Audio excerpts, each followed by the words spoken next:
O Evangelho de Mateus, vamos ver hoje, amados. Quem foi Mateus? O nome Mateus significa dom de Deus. Aparece em todas as listas dos 12 apóstolos. Marcos 10, 2, 4, 3, 16. No início do primeiro evangelho, Mateus é identificado como um publicano. Ele não é identificado assim nas outras listas. Na narrativa do chamado o primeiro evangelho, menciona Mateus, Marcos menciona Levi, filho de Alfeu, Marcos 2,14. Mas Lucas o menciona simplesmente Levi, Lucas 5,27. Os textos são sem dúvida paralelos e as referências devem indicar a mesma pessoa. Se a observação foi feita em Marcos 2,14 e, verdadeiramente, então, esse publicano poderia ser irmão de Tiago, filho de Alfeu. Mateus 10,4, Marcos 3,18. O termo evangelho é uma tradução da palavra hebraica bissar e da grega euangelion. Ambas se referem a comunicar boas novas de salvação. O vocábulo ocorre na Escritura cerca de 112 vezes a partir de Mateus 4, 23 até Apocalipse 14 e o verso 6. Data e local do livro de Mateus. Determinar data sempre foi um problema para os estudiosos, visto que existem muitas fontes de informação e ambos casos não coincidem. Mesmo porque muitos manuscritos do Novo Testamento se perderam com o tempo e outros foram estragados pelas grandes perseguições sobre a igreja do primeiro século. É muito difícil dar com certeza a data exata em que aparece cada evangelho escrito. O que eles contêm foi ensinado oralmente. Desde o Pentecostes, muitas almas se converteram, várias igrejas foram estabelecidas em diversos países, amados. E algumas cartas foram escritas pelos apóstolos antes de aparecer o primeiro evangelho escrito. Alguns estudiosos dão as seguintes datas para o evangelho de Mateus, dos anos 50 a 58, possivelmente em Roma. Esse evangelho foi escrito, amados, totalmente em hebraico.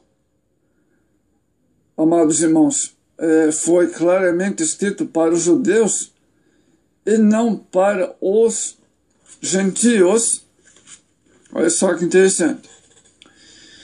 No Evangelho de Mateus, Jesus é anunciado o Evangelho do Reino, é o tema central, o Evangelho do Reino. O Evangelho e o Reino de Deus. Como vimos, o Evangelho, a comunicação das boas novas. Efésios 2,8. Esse reino tão decantado, tão desejado pelos profetas, ensinado por Jesus, esperado por Israel e a igreja.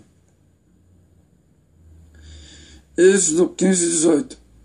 Esses textos falam do Senhor como Rei, que virá reinar em toda a terra.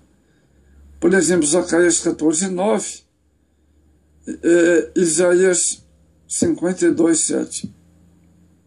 Esse reino predito por Daniel 2, 44, cujo governo será universal. Um será o Senhor e um será o seu nome. Zacarias 14, 9. É o reino ensinado por Jesus em sua oração do Pai Nosso, Mateus 6, 10. Está bem sendo a oração do povo de Deus em todos os tempos. O reino de Deus é desejado por Israel, no sentido político, mas já experimentado pela igreja do Senhor. As diferenças básicas entre o reino de Deus e o reino dos céus. O reino de Deus é predomínio de Deus, isso é, reinando em tudo. Por isso o reino é espiritual, interior, intangível e invisível. Romanos 14, 17, Lucas 17, 20.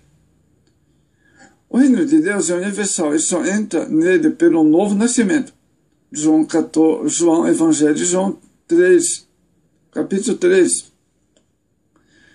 O reino dos céus é dispensacional, físico, visível e exterior, no sentido da palavra. É o reino prometido por Davi, segundo a carne, que se refere ao milênio. Daniel 2, 44. Ele tem sua manifestação parcial na presente, que é a igreja militante, Mateus 13, 11. Sua manifestação plena será ainda futura, começando com a vinda de Cristo. Após a grande tribulação, então vai se instaurar o reino dos céus. Apocalipse 11, o verso 15 ao 19. Vejamos outras características. O reino de Deus é de natureza espiritual, Romanos 14, 7. O reino dos céus é de natureza política, Daniel 7, 14, que será no milênio. O reino de Deus é presente, João 5, 24. O reino dos céus é futuro, Zacarias 14, 9. O reino de Deus tem sua manifestação interior, Romanos 14, 17. O reino dos céus tem sua manifestação exterior, Mateus 25, 31. A carne e sangue não herdarão o reino de Deus. 1 Coríntios 15, versos 50 e 51. A carne e sangue herdarão o reino dos céus. Mateus 25, 34. Amados, agora vejamos bem. Mateus apresenta coisas interessantes, maravilhosas. Amados, o Mateus apresenta o rei. Olha só, o rei humilde. Segundo Mateus, o evangelho do reino é também o evangelho do rei.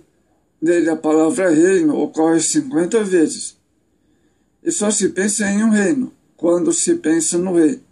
Convém lembrar de que o vocábulo rei e seus derivados, como reinar, reino, em sentido de governar, ocorrem na Escritura cerca de 3.264 vezes. Mateus destina sua literatura aos judeus, a fim de mostrar pelo Espírito Santo o Messias prometido pelos profetas do Antigo Testamento.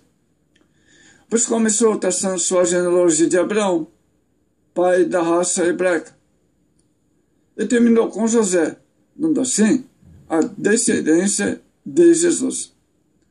A ordem genealógica de Jesus, Cristo, no qual se abre o primeiro evangelho, constitui o vínculo da união entre o Antigo e o Novo Testamento.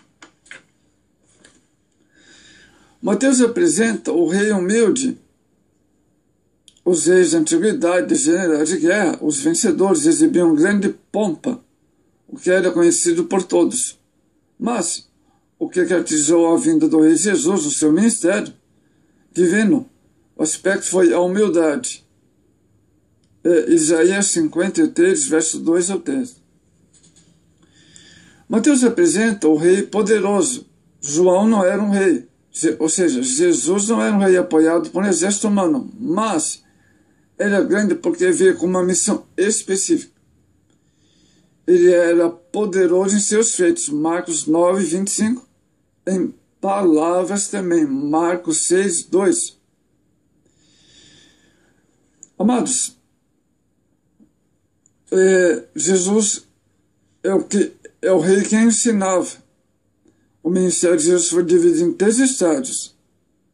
Ensinava, pregava e curava os enfermos. Mateus 4, 23. Mateus apresenta também, amados, o rei.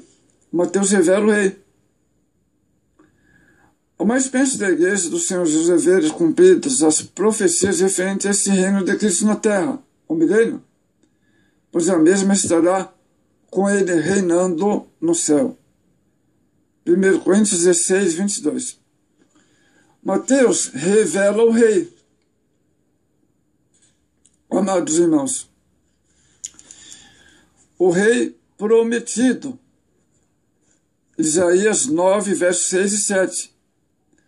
Mateus revela o rei, Mateus mostra Jesus, o rei revelado. O calendário judaico já conta com o calendário judaico em 4004 a.C., quando aprove Deus revelar ao mundo o rei tão esperado. Gálatas 4:4.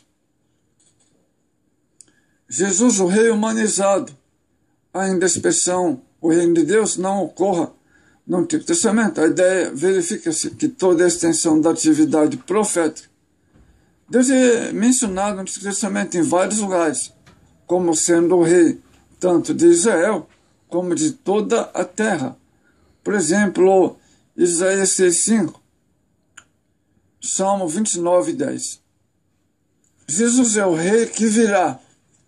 A Bíblia menciona a vinda de Cristo cerca de 1845 vezes, sendo 1527 no Antigo Testamento. Amados, veja João 18:36. Amados, então nós podemos seguir a seguinte conclusão sobre o rei que virá. Jesus era o verbo de Deus encarnado, era o Deus, ele era em forma de Deus e não fez uso de sua prerrogativa. A missão principal de Jesus na terra foi revelar o plano da salvação de Deus e fundar a sua igreja. Como Jesus virá? A Bíblia mostra claramente que a forma de sua vinda, a fim de arrebatar a sua igreja. Ele virá primeiro inesperadamente, pessoalmente, com os santos dos anjos, como subiu ao céu, com os mortos de todas as épocas. Virá brevemente. Quando será sua vinda? Primeiro, está próxima. O tempo, não sabemos quando chegará. No tempo de Deus ele virá. Virá cedo, época para nós ignorada. Que hora virá? Não sabemos, é do desconhecido. Ninguém sabe quando o rei virá. Poderia vir qualquer hora, de improviso, ocasião de seus sinais, poderia vir de surpresa. Dessa forma, ninguém está autorizado a marcar a data da vinda de Cristo, o rei que virá. Por isso é um mistério quem tem sido reservado ao Senhor. Na visão de João, Apocalipse 6:11. Que maravilha, amados, que Mateus apresenta Jesus, o rei, hein? Maravilha, hein? Jesus apresenta a ênfase do Evangelho de Mateus. É o rei. É o rei. Como alcançar esse reino? Em primeiro lugar, devemos fazer parte para alcançar o reino de Deus. É preciso nascer de novo. Mas porque Deus traçou o plano da salvação em seu Filho? O plano de Deus é para todos que venham serem salvos. Então, amados, a ênfase do Evangelho de Mateus é mostrar e revelar Jesus, o Rei dos Reis, né? E outros evangelhos nós vamos ver também, amados irmãos, o Evangelho de Marcos, o Evangelho do servo.